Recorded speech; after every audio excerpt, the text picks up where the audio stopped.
Assalamualaikum warahmatullahi wabarakatuh. Dalam kesempatan yang berbahagianya, kita tak pelajari asal kitab Nasyaihul Ibad yang berjudul Dua Sikap Orang Mulia dan Bijaksana.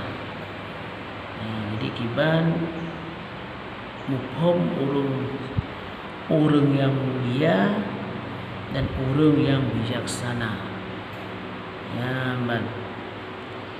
Yahya bin Mu'adz radhiyallahu berkata, satu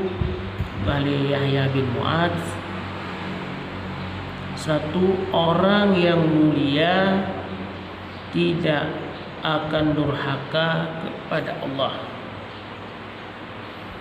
Berarti orang yang mulia dijaga droga baik sampai durhaka dengan Allah.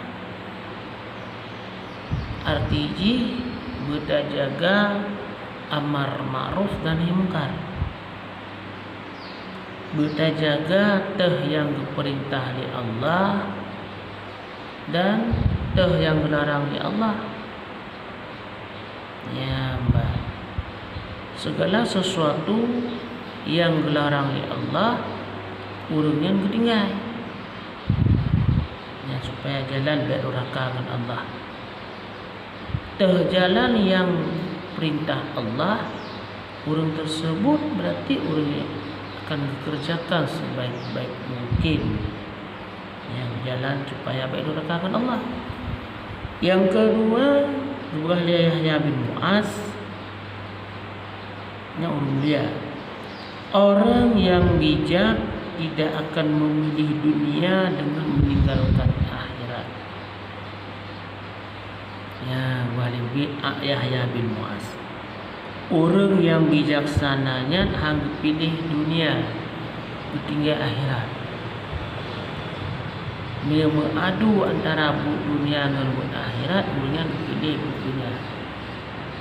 Orang yang pilih akhirat.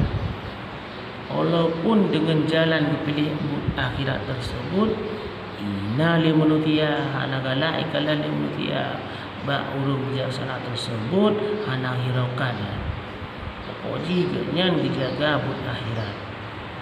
Biagudanya talit akhirat, insyaallah dunia mumpuk. Lagi sama harji lagi daya tak pula padi.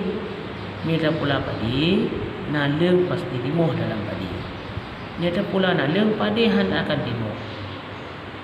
Tak minta akhirat. Tak usaha sepat tenaga itu, tak minta akhirat. InsyaAllah dunia akan merumpuk, akan gebi oleh Allah. Yang janji Allah. Allah wallahu a'lam bishawab.